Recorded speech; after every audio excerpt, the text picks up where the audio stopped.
Live from a NASCAR bunker in Kyle's parents' basement, it's Turn the Radio Off with Mike Parsons and Kyle Bauer. Turn it off, turn it off, turn the radio off. Don't you know we're turning into zombies? Turn it off, turn it off, turn the radio off. Don't you yourself for once in your life. Become a fan at Facebook.com/TTRO Show. Follow along on Twitter.com/TTRO Show. Or just listen right now. It's Turn the Radio Off. I'm not telling Paul you're back. Huh? I said I'm not telling Paul you're back. Oh, sorry. I'm still a little under the weather. Yeah, you were Paul liked that show last week. Oh, you listened? No, I didn't listen. Oh. I followed Paul's Twitter feed. Oh, yeah. Well, Paul's Twitter feed is now my source of information for Turn the Radio Off. well, here's the thing, Kyle. Okay, for those that didn't listen last week, which the only person I know who listens is Paul, so for all I know, it's nobody. You got sick. I had to do the show myself, and every time you get sick, you never stop to think of how it will affect me. But, I soldiered on. And, I felt okay doing the show by myself. And I was actually looking forward to reading feedback from our listener about how I did by myself. And listener said, I'm not interested. And I'm not mad, Kyle. Well, he started negative and then you won him over. Did you not read the next tweet? No. Well, no. I think, you know what? This is what happened. Last night, my girlfriend got me to watch Harry Potter, the Prisoner of Azkaban for the first time ever last night. I've never been interested in the Harry Potter movies, Mike, but... Sounds like ISIS propaganda. She got me to watch the Harry Potter movies. I don't know if any of you out there like the Harry Potter films. I hear it's a popular franchise. So, what happened was there was all this misdirection, and at one point a very lovable creature seemed to have been killed. Hey, wait, but there was misdirection, and I was like, oh no, that's it. I don't want to watch any more of the movie. Wait, hold on. Am I the lovable character in this metaphor? No. The lovable metaphor is Paul's tweet. Okay, you saw one negative tweet, and then Paul's lovable Twitter account. Actually, I don't know if it's that lovable. Wait, did he listen? He listened, Mike. He continued to listen, and he actually liked it. Oh, wow, I'll have to go back. Maybe you should continue to do this show solo, ranting in your basement into a microphone like a lunatic. Yeah, well, you know what? I'm thinking of starting a side project called Mike's Secret Basement Tapes, where I just go by myself until I run out of gas. It would have more cachet if you put them on cassette. And then you release them as a series that you had to subscribe to through Time Life. Yes, and you release them like on like remember back in the day, like the Weather Channel and CNN would have those commercials that would run at like maybe 2 a.m. Yeah, you'd be up late on summer break and you'd see them. Right, and you'd say you can get hours of all these Mike Parsons shows, spending thousands of dollars at a record store, but Time Life has done the work for you. Exactly, yeah. And it would just be the Mike Parsons audiobook, and it would be. I don't know if I'd buy it, but no. Well, you know what? Maybe someone out there would. Then maybe Paul would. I owe Paul an apology. I'm very sorry. I'm going to have to go back and read the reviews because I don't know, Kyle. I felt like I killed it, and you know what? I don't do this. I don't do this for I don't do this for the love of it. I do it for the validation of the 3 people who listen. There you go. Who are the other 2? Well, 3 people who have listened to me over the years. Oh. All 3 of them don't listen concurrently. Right. I'll lose one and then another one will jump on. That's true. Well, it's good to have you back because the one thing about doing the show by myself is that I run out of breath because I don't have time to catch my breath while you're going on a long ramble. Yeah, and that's true. I gotta say, while I was sick, I didn't really follow any news. I slept for long periods of time. I think I slept for about 20 hours straight at one point. And that was refreshing. And also, I really, I would call it a mystical journey, if you will. I traveled through several dimensions. I feel like that when I universe or two. When you took a bunch of NyQuil, that's how I feel. I was mixing several medications just to see what would happen. I can't say that I was up on the news or anything that happened in the election. I'm guessing Hillary Clinton took some money. Bernie Sanders complained about it. Donald Trump said something offensive. And everybody kept talking about it, though, so got more coverage. And we're pretty much where we were at 2 weeks ago. Well, it's primary night, and there's about 45 minutes until the polls close. So we'll be recording for about 15 minutes after the polls close, which in a lot of primaries, that's actually been enough time to find out who wins. Yeah, well, they've been calling it pretty fast in most states because it's been decisive in a lot of states. Seems like usually if it's a primary, so far it's gone to Trump or Clinton, although there's a lot of people that have been saying that this is going to be one of the more contested ones. Some people have been saying that Cruz has been gaining a lot of momentum in this Wisconsin primary, and we'll see if that holds true. I don't know. I mean, you got both Trump and Cruz saying that they're going to be claiming victory for tonight, and then you also have Sanders, who has been claiming he's been making a big push, but he also said that about Illinois, and he got whooped by about 30 points in Illinois. Well, Kyle, you must have missed it in your NyQuil haze, but Trump said something which a lot of people out there think may have been the thing that derails his campaign. But I'm going to wait until the numbers come out to tell you what it is. A lot of people listening probably know what I'm talking about, but I don't want to put out a theory here that may become outdated by the time we post this. Now, have you been were you conscious at least during the weekend, or have you just come out of your haze today? I would say I just kind of came out of my haze today. Well, then you probably won't be able to back up my theory. But I have a feeling. You have theories. That's all I have are theories. Do you know why? Because I'm not going to read a book and get half facts. So I'm just going to come up with these theories. The only book I read is Facebook. And it seems to me like there was a lot more buzz surrounding WrestleMania than the NCAA championship game. And I'm confused because, on the way in, Fred's he says a wrestling mark. I guess that's wrestling slang for a big wrestling fan. But, I've been under the impression for a while that the 30-year-old wrestling fan is sort of a lovable anomaly. But no, I wouldn't say so. My whole Facebook feed was full of WrestleMania stuff, but it was also full of WrestleMania stuff where people were pumped about seeing wrestlers from back when we were teenagers. Stone Cold made an appearance. The Rock, Mankind was there, and I'm wondering if maybe what the WWF did is they pulled out all the stops, brought back all these legends because they knew that they had to meet a ratings quota for WrestleMania. I don't know, but I was looking at the overnight ratings for the NCAA championship game, the barn burner between Villanova and North Carolina, where Villanova won on a 3 with time expiring. And I've been going back and forth all March Madness season, Kyle, either thinking that this selection committee has either been the biggest disaster in the history of selection committees or they've been the biggest success in the history of selection committees. Because, okay, so the first weekend, there was a bunch of upsets. I think there was...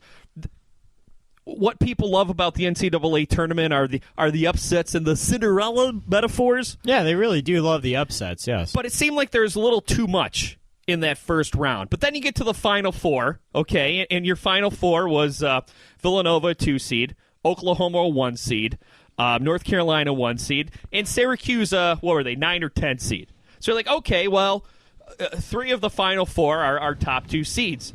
And then Villanova, 2 seed, kills Oklahoma by 40 points, the 1 seed, and you're thinking, oh, God, the selection committee got it wrong again. But then the game turned out to be one of the most exciting, closest championship games in tournament history, and you think to yourself, oh, wow, the selection committee really nailed it. Well, I think what happens a lot of times in these games is with the NCAA tournament, and mind you, college basketball, as far from my sports knowledge, has really fallen off my radar in the past 4 or 5 years. I got to be honest, I really don't care about college basketball. But well, no, I was going to say back when I went to Oakland University and I had to follow it, it was certainly an area that I had more expertise on. But something that I can remember about those days that still translates to today when it comes to these upsets and these mid-majors is that the games are called differently. They're called a lot closer as far as the officiating goes. They're called a lot more fair. A lot of times you get these mid-major schools going into an ACC barn or going into maybe like a Big Ten barn or something like that. They're not going to get those calls in the second half. Or all of a sudden you're going to have maybe the bigs for these smaller schools, these mid-major schools, going up against Wisconsin and Madison. Their bigs are going to be in trouble, foul trouble, maybe 6 minutes into the first half. That's one difference between the tournament that you see that kind of levels the field. So that's one. And also I think preparation's different. You don't have as much time to prepare. You don't have as much time to watch film. Teams are easily caught off guard. So I think that quick turnaround, I can't explain what the hell happened to Oklahoma. Yeah. I don't think anyone can, and how Villanova suddenly turned into this wrecking crew and obliterated Oklahoma. When Oklahoma had some of the top players in the country all year long, too, and they looked like a strong two as well. That's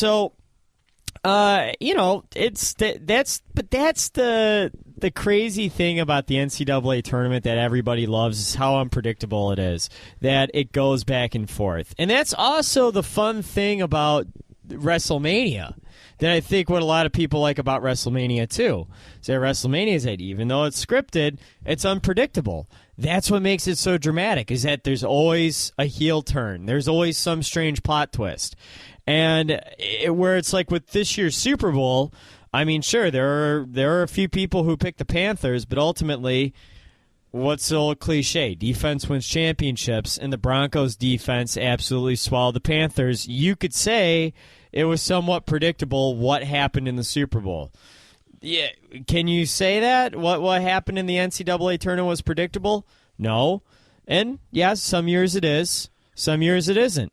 WrestleMania, never really quite predictable. I do have to say, though, Kyle, I thought by this point I'd be sick of the Michael Jordan cry face memes because they've been all over the internet since the first round.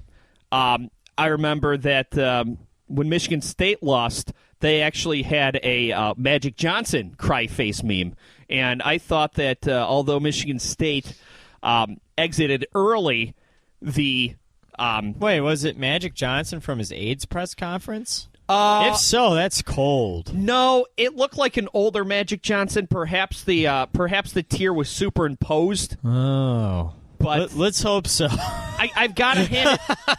I've got to hand it to Michigan fan.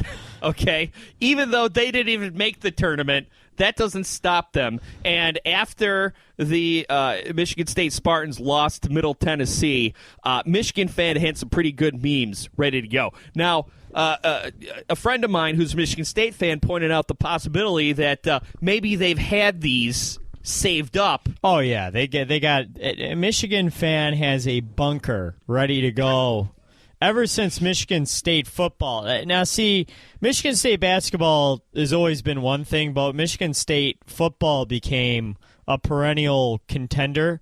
They've had to create a bunker of stuff ready to go for any impending collapse. They've had to have a bunker ready to go. Here's the thing about Michigan fan, and hopefully Jim Harbaugh will change this. Michigan football has been so pitiful lately that Michigan fan considers a Michigan State loss as big of a victory as a Michigan win.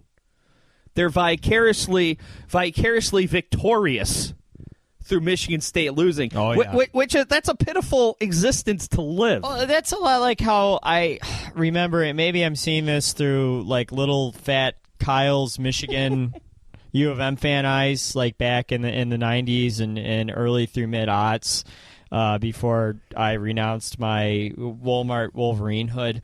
But I always felt that's the way it was with Michigan State fans, though. That they live vicariously through whatever ills begotten Michigan fans. Well, you know what? I grew up a Michigan State fan, so maybe I didn't see that because I was too close to the situation. But I can see that.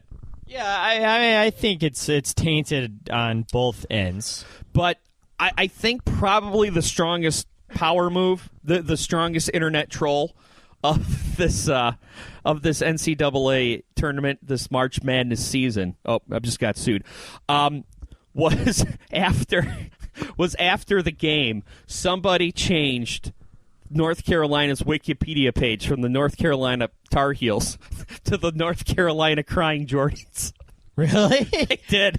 It was taken down, but SB Nation or somebody did a screenshot of it. But you know what? Michael Jordan wasn't even mad. I mean, I think Michael Jordan, of course, he was whooping it up when it looked like North Carolina tied it up. But after Chris Jenkins hit that winning shot, there's a shot of Michael Jordan in the crowd shrugging, said, "Good shot, good shot." So Michael Jordan wasn't even mad. Michael Jordan, I know that he has a national championship with North Carolina. And he probably had a game-winning shot for that national championship in North Carolina. And he probably had money on this game, but if it was that close, they might have covered anyway. Yeah. Yeah.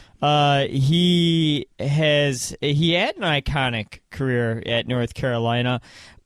He has his Jordan brand. The first school he provided uniforms for was North Carolina. I know that he is very much tied to North Carolina. It's his home state. He owns a team in Charlotte, North Carolina. Yet, don't you forget that Jordan played for North Carolina sometimes?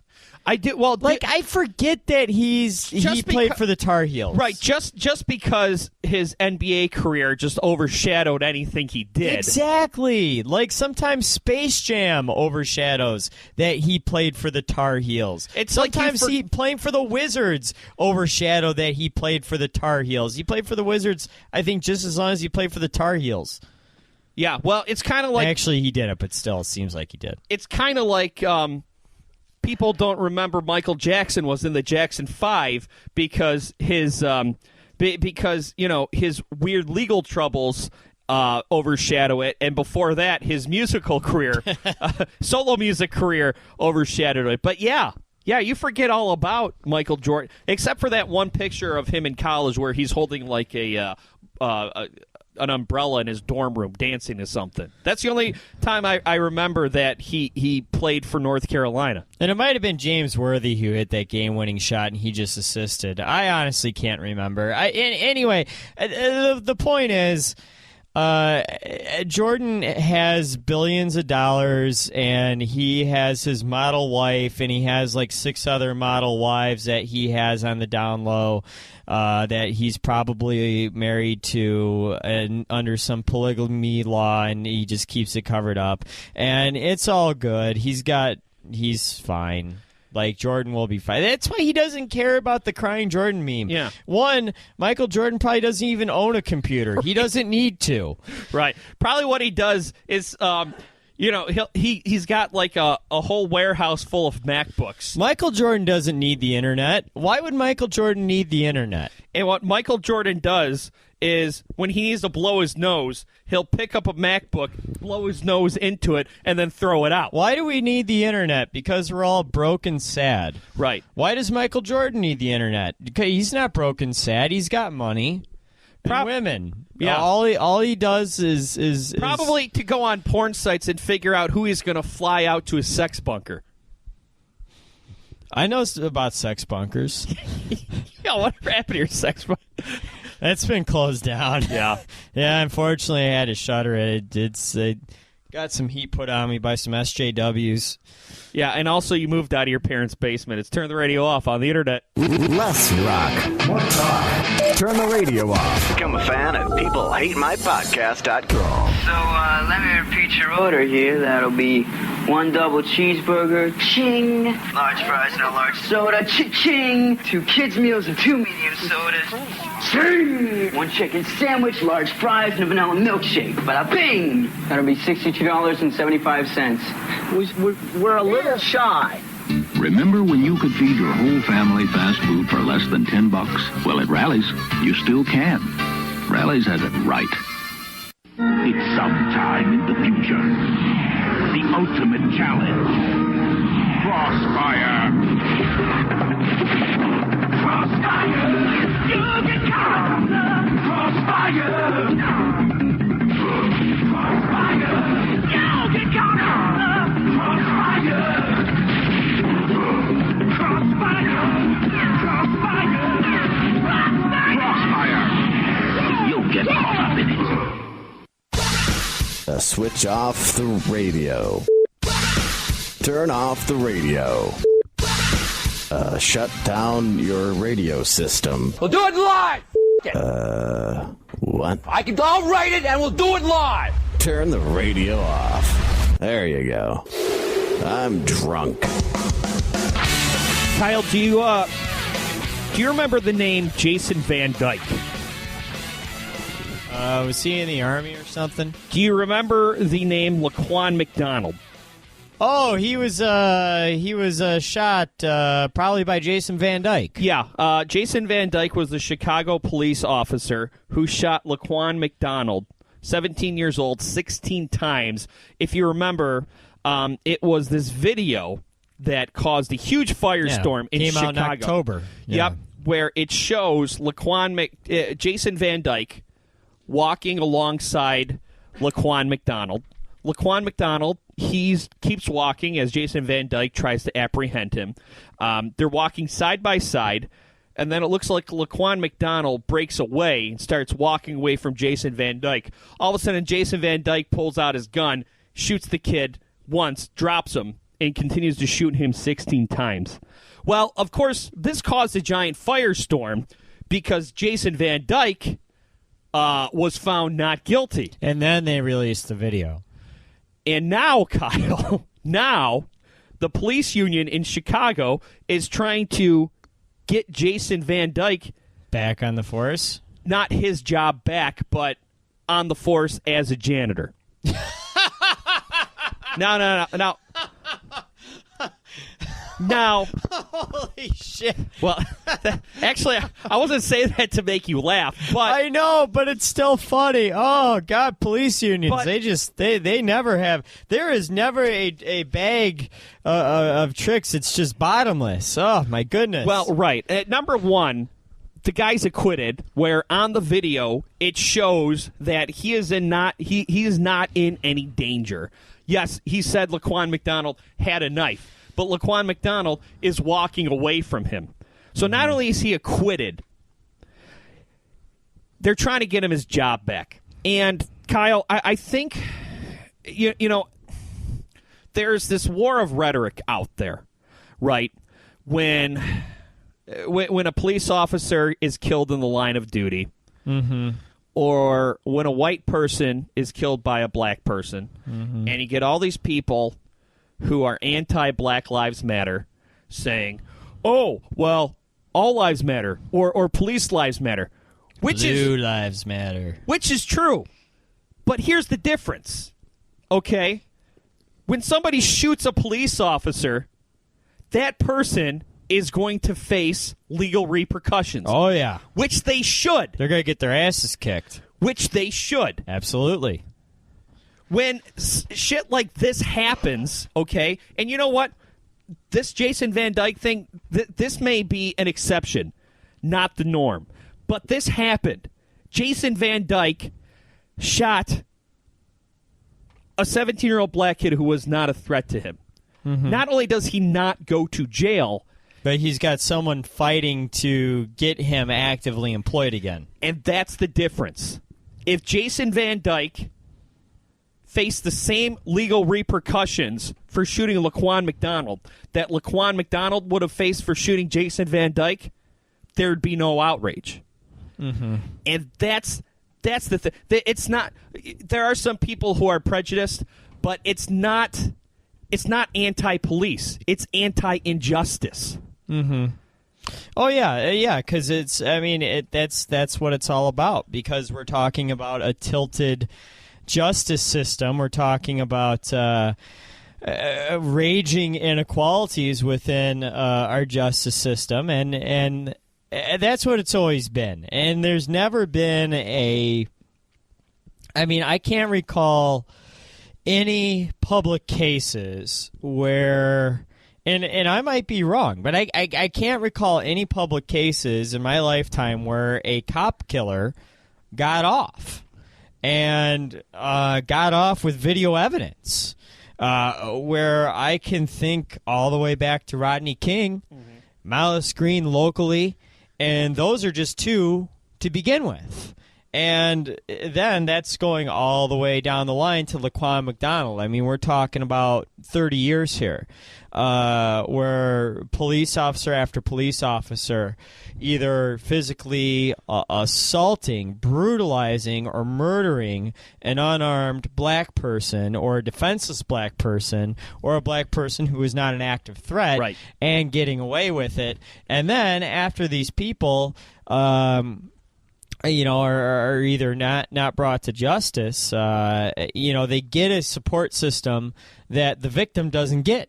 A lot of times the victim is either shot back out into the street, shot back out into the same system that will just find them end up being pulled over for some, BS, turning without a traffic signal or, driving without insurance or, some stupid like that. Right. And the cycle continues. Well, and Kyle, I mean, I can't sit here and say that this is becoming an epidemic because I don't have the numbers. I don't have the numbers in front of me.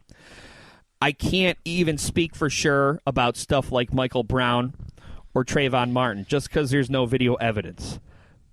So what I do is I take it on a case-by-case basis. Mm-hmm. Okay, so I can't sit here and say that there's a problem overall between the black community and police, and I hope there's not. But what I can do is when I have a video like this in front of me where I can clearly see that the victim is not a threat to the assailant, you speak out about it. When you look at the Eric Garner tape where the guy's on the ground and a number of more police officers come and join the party and he dies as a result, you call it out. Yeah, at least that police officer was let go. I mean, he didn't face any charges, but at least he was let go. Right. I mean, I like the police union, and of course he should have faced charges. I mean, the police union is actively trying to get this guy a job again as a janitor. That's desperate. They're desperately trying to get this guy work again. And like I said, speaking out about it is not anti-police. Because, yes, there's people out there, Kyle, who are well-intentioned, and they think that they're confused. And they think that criticizing police is being anti-police. Because, yes, there are good cops out there. And, yes, cops put their ass on the line. Oh, yeah, it's a job I wouldn't want to do. Every day. Horrible job. But on the other side of that token, when the people whose job it is to protect you from doing stuff from stuff like this are doing this stuff to the citizens, all you can do is use sunlight as antiseptic, right? All you can do is bring it to the light of day and ask why. What justification? Jason Van Dyke said the guy had a knife, and he may have been nervous, but you know what? If you're that nervous and your trigger finger is that itchy, you shouldn't be out on the streets with a gun and a badge. Mm-hmm. I'm sorry. No, and that's, I mean, yeah, obviously it's a high stakes situation, and it's one that requires the utmost qualification. And to me, that adds even more merit and respect for the job. Yeah, and that's one of the, I think, contradictions that I see a lot of these Blue Lives Matter folks catch themselves in. Where it's you want to excuse these trigger-happy police officers. Well, at the same time, isn't that amount of discretion and responsibility of whether to shoot? Well, isn't that part of what makes it such an elite and important job? Well, and you know what, Kyle? Luckily, we haven't talked about this topic in a while, and I don't know if it's because incidents haven't been happening or it's just which is hopefully the case. Hasn't been reported. But back when it seemed like we were reporting on this week after week after week, Trump probably bumped it out of the news cycle. Yeah. When a police officer does this, when a bad police officer or a good police officer has a lapse of judgment, what it does is it puts other good police officers in danger. Look at Maryland. I forgot the young man's name who was roughed up, put in the back of the police car. Freddie Gray. Freddie Gray. He went for a rough ride, and he was dead when they opened up the van to transport him. Broke his neck. Those bad cops put the rest of the police force in a dangerous situation. Why? Because there's riots now, and so those good cops, who they would have been in that position if this didn't happen. Now they're out on the street and also, with an angry mob. I'm sorry, I'm just finishing my point. An angry mob shouting in their faces. Sorry for jumping over you, too, That's Mike. okay. But I was going to say, and another thing, too, is lack of accountability. That's something else we've hit on before, too, is that when these police departments don't want to take accountability, such as the Chicago PD hasn't wanted to take, that's when there's riots. When, like Cincinnati... I was going to bring that up. Go ahead. When they hold their police officers accountable, reprimand or fire them immediately, and distance themselves from the actions of reckless police officers, and charge them, prosecute them, then there's no riots. Exactly. Look at that. I was going to bring that up for people that don't know, because this story came and went very quickly because the law acted accordingly. Yeah. There was this Cincinnati campus police officer, and I have to say from personal experience, I worked. I was a traffic producer for the city of Cincinnati for a couple of years, and I worked very close with the police. And I was treated so well by all the police departments down there that this really kind of hit home for me and really bummed me out. There was this campus police officer of the University of Cincinnati. He pulls some guy over. The guy doesn't have whatever. He doesn't have his license or registration, so the guy tries to take off. Well, this campus police officer, he goes from 0 to shooting the guy in the head in 3 seconds. It's all caught on tape. Cincinnati prosecutor came out. The Cincinnati Police Department came out, said, this is inexcusable. We have no room for this margin of error. We have no room for this lapse of judgment. This guy will be prosecuted to the fullest extent of the law. Like you said, Kyle, no riots. The story came and went because justice ran its course. Mm-hmm. Yeah, and that's always a key in this, is whether justice runs the course. It didn't in Ferguson, it didn't in Baltimore, and didn't in Chicago, and look what happened in those cities. And then the stubbornness of the Chicago PD, also in New York as well. And let's not forget too, we talk about good cops getting caught up. In New York, there were the 2 officers who were shot, just sitting there in their patrol cars, perfectly innocent, just doing their jobs, and their lives were taken, and that was a terrible story too. And let's not forget about that. I don't have their names in front of me, but that's an equally terrible story, right? And equally tragic. But the person who shot him, they caught him pretty quickly. No, they did, and justice is served. Right. And that's the difference in that. In some of these cases, justice is not served when that role is flipped, and that's the problem. That's the point of Black Lives Matter, and that's still lost on some people. And this movement now is what? Going on 4 years old. Time moves by quick. I think 2012 was when this Trayvon Martin thing happened, and that's kind of where the birth of this movement came. And you know what, Kyle? There are some bad actors out there who are either taking the message of Black Lives Matter to the extreme, or they're not part of Black Lives Matter, and they're making them look bad. But that's where the genesis came.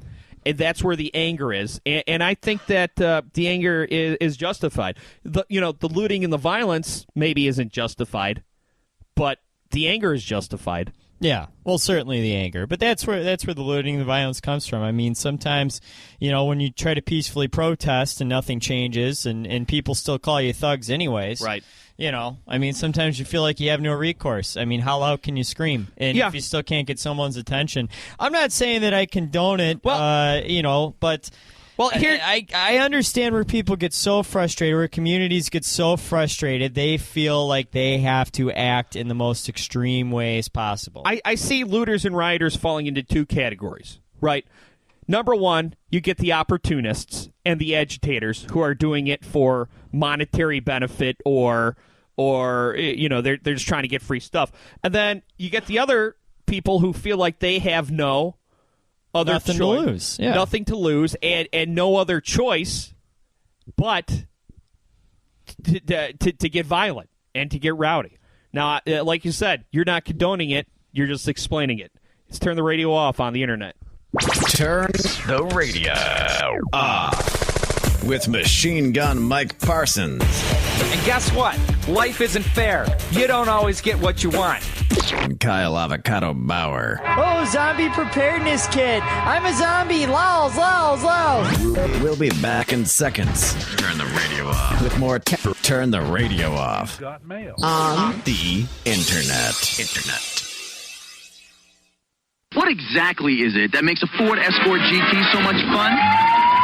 Well, let's start with its powerful 16-valve dual overhead cam engine. It's a blast. A scream. It really cuts. Then there's Escort GT's great looks. The kind that'll turn more heads than a screwdriver. Speaking of turns, that's where Escort GT's nimble sport suspension comes in. We're talking road hugging. So ask yourself, isn't it time for a little fun? Yes. And have you driven a Ford lately? Turn the radio off. Tell your friends about us. Make them like us on Facebook. I am not sure if we are broadcasting properly. Turn the radio off. Online and worldwide. TTROshow.com. Kyle, a few weeks ago I was talking about how perhaps in this election I won't be voting for a person, I'll be voting for strategy. And with these quote-unquote religious liberty laws that are being passed down south, North Carolina passed one, Mississippi passed one, Georgia passed one, and then their governor saw just how disastrous it is for the local businesses and how these big corporations are pulling out when these bills disguised as religious liberty bills. But what it is, it's a state law that allows businesses to discriminate against people based on their sexuality. Except Menards. Menards welcomes the law. Menards will open up stores in your state if you pass this law. Right next to the chicken shack, I'm sure. That's right. But these laws are catching steam across the South. Surprise, surprise. And I'm starting to think, okay, you know what? I think I'm going to have to vote for a Democrat in this presidential election. Yeah, there's just too much. There's too much social shit. Right. They won't stop. They're aligning themselves with too much garbage. The anti-gay movement is digging in their heels now, and they're trying to get the stuff passed in hopes that a Republican president, like a Ted Cruz, is going to come in and be an ally. And what they're doing here, Kyle, is they're also trying to tie in the transgendered bathroom issue, which to these bills, which I think is a dirty trick. But this transgender and bathroom question, I'm kind of back and forth on it. Now that a lot of people are coming out and the transgendered community is becoming a bigger segment of society, there has been some debate over what bathroom do you use. Do you use the bathroom that coincide with the parts you were born with, or do you use the bathroom that coincides with the gender you identify with? And when it comes to bathroom, Kyle, the bathrooms themselves aren't really an issue, because you go into a bathroom, you go into a stall, nobody knows. I can walk. I could put on a wig and a dress. I can walk into a ladies' room, close the stall, whip it out. Nobody knows because you're in a stall. Right. I guess the question I have is locker rooms where, not so much where adults are, but say you take your kids swimming or whatever, and you take them to a locker room and they get an eye full of something else. Or in the state of Michigan, the State Board of Education, they're trying to pass a guidance that would allow students to pick what bathroom they use based on their gender.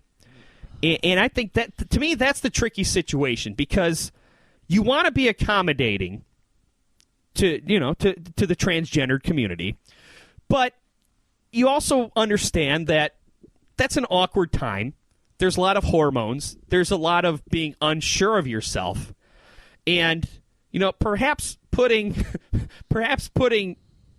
guys and girls in the same locker room might not be a great idea. Well, and then I would be worried, too, for the safety of the particular person from the transgender person? The transgendered person. That's a great point, too. Yeah, I mean, people are worried about the transgendered person being the predator. I'd be worried about the transgendered person being the victim. Kyle, and I'm not even worried about the kids who are legitimately transgendered, right? But I'm thinking, okay, you know what? I'm a high school boy. I want to go look at some boobs and be a creeper. I identify as a woman today. I don't know how many of those cases there would be, though. That's honestly. true, and that's a hypothetical. I feel like that would be more of a stretch. And honestly, it's a tough thing to say, because people are trying to legislate on a community that is very marginalized and has not been afforded the opportunity to be very outspoken, and because of that, I don't know how fairly or how equally they're going, or how appropriately they're going to be represented in any legislation that's made for them. Well, and you know what, Kyle? I think bathroom legislation is a waste of time. Yeah. There's no bathroom law in the state of Michigan that says you have to. Well, actually, one interesting thing is with our work, we're not allowed to assist anyone, and I think this the same would apply for teachers or anyone in a caretaking position. Men aren't allowed to go into the women's restroom to assist any women. Is that a law, or is that just a guideline specific to your job, though? I believe, I'm honestly not sure. That could just be a guideline, but I believe that's a law. Yeah. I should actually look into that, because that would actually be an interesting precedent for this, as far as the way the gender lines are drawn here. I mean, personally, I believe the person should be allowed to go in as whatever they're identifying themselves as, because if that's what they're transitioning into, if that's what they're working into, if that's what they want to be, then that's what they... And again, they have stalls. That's what they should be given the opportunity to go into. and function as and work themselves into as. And you know what? Even if they're transitioning, they may not even want to use that particular gendered bathroom yet. If they're transitioning into a man, they still may want to use the woman's bathroom. I don't know. You know why? I'm not a trans person. Right. Right. Exactly. That's why this is hard for us to talk about, because that's such a different world that we can only get perspective from talking to trans people, and even that in itself, it's such a unique experience for each person. That's why this is a very tough thing to legislate and to speak on. And like I said, I've got to say, it's not the genuinely trans person who I'm worried about. I'm worried about deviants, trans or non-trans, who might take advantage of it. But you know what? Any jokesters out there, I'm sure, would be outed. I'm sure they'd be rare, and I'm sure they'd be outed right quick and thusly punished. Here's another thing. I feel like there's enough laws that would cover misbehavior in a bathroom without having to make a bathroom law. I think that, if you're some perv and you're going into an opposite sex bathroom and taking peeks or whatever, there's laws against that no matter where you are. Yeah. And let's remember the heart of this too, where all this comes from, is these religious freedom laws too. All this garbage. It's all this is white Christian domineering and arrogance, thinking, oh well, no one's going to discriminate against us. I'm telling you, I'm waiting for a Muslim business to discriminate against a Christian in one of these states and flip the freaking book on these people, or an atheist or a Satanist or someone.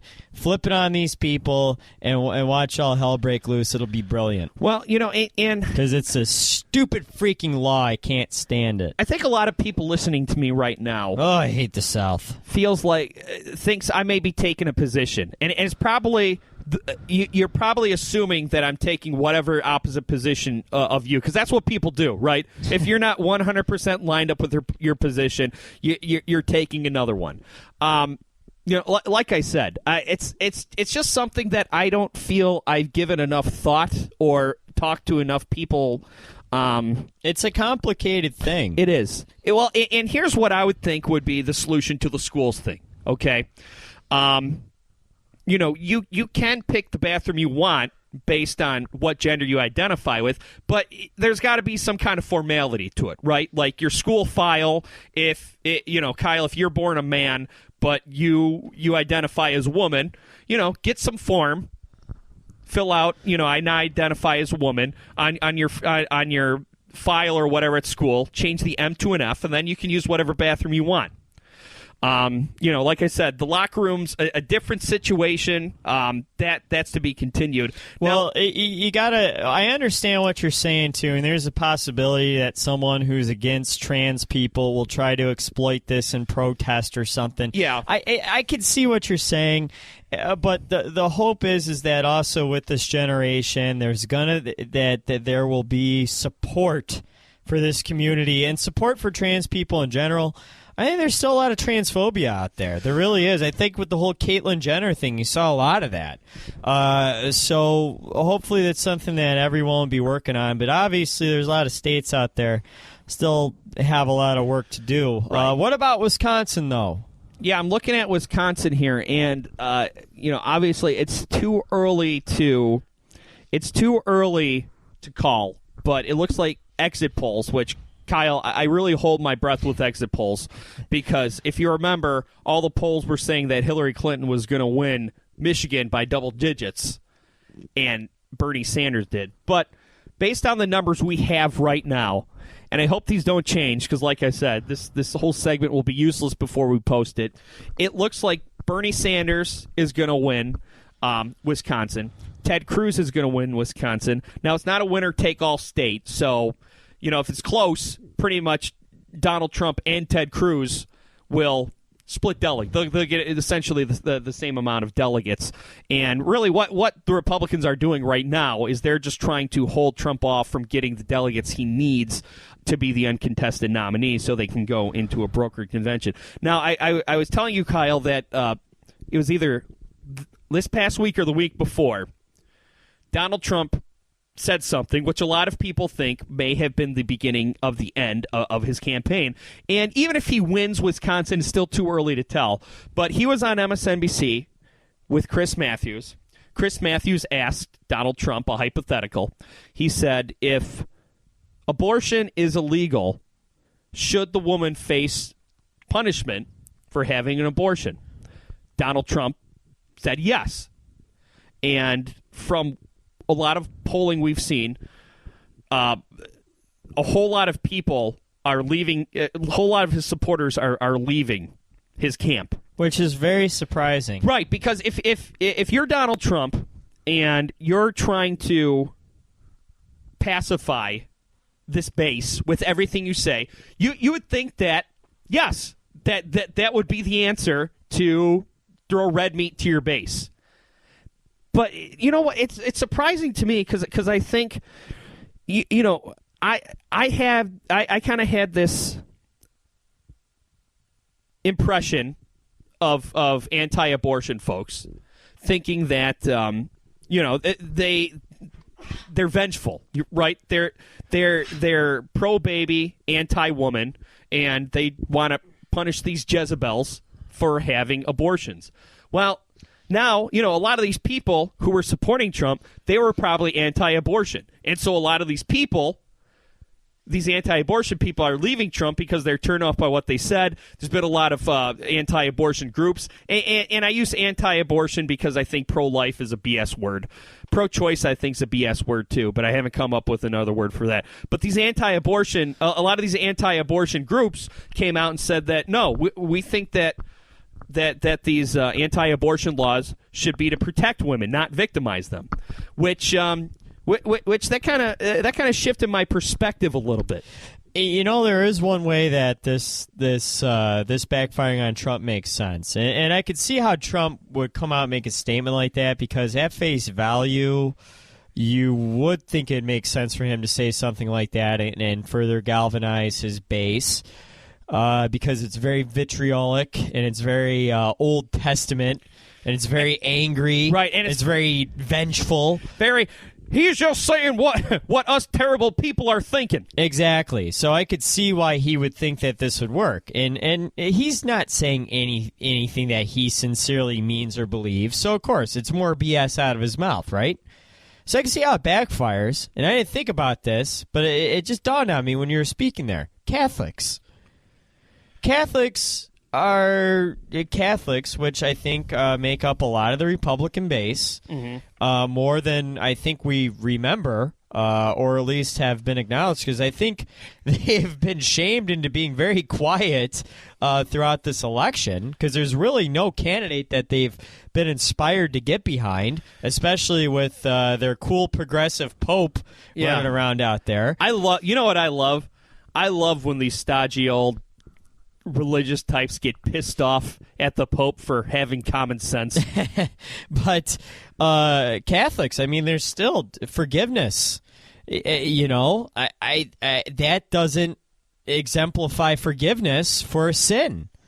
Oh, so you're saying that Catholics had a problem with what he said yes. because it's non-forgiving? And I not think a bad Catholics theory. have quietly been behind Trump, East Coaster. Yeah. Even though I think, Trump was supposedly Protestant, right? Or something like that. I don't know. Whatever the hell he is. Trump worships the almighty dollar. Well, obviously. I don't believe Trump is actually religious either. Trump is going to worship whoever you want him to worship to get to get those flyover states. But I think that's what it really was. I think he had a lot of East Coast Catholics behind him, and a lot of those stodgy Catholics who still believe, who are anti-abortion, but still believe in forgiveness of a woman who commits an abortion, and this is suggesting he doesn't believe in forgiving them, which that would get them off of that boat. Yeah. That's the theory that I would have behind them bailing on that. It's not a bad theory. But at face value, though, it doesn't make much sense. Right. That's the only way it makes sense to me. But at face value, I could see why Trump would make an asinine statement, which, by the way, contradicts a statement he made in the past, where he once said, "Personally, I don't believe in abortion, but I believe a woman has a choice to do what she wants with her body." Just reminding people that Trump said that once before, not that long ago. Just saying. Right. This guy's full of bullshit. Well, and the thing is, one of my conspiracies, Kyle, one of my conspiracy theories is that if elected, Trump may be one of our greatest Democratic presidents. He really might. Who knows? He might. And you know what? With all this crazy stuff that's happening in North Carolina and Mississippi and almost in Georgia, there's a scenario where Ted Cruz may be scarier than Donald Trump. Oh, no, I can totally buy that. And we've talked about this a couple weeks ago, that Trump is also a total psychopathic well, you know what? insane clown posse, Ted Cruz. Well, I was about to call him a psychopathic clown. Yeah. That's good. Yeah. Ted Cruz the Juggalo. Yeah.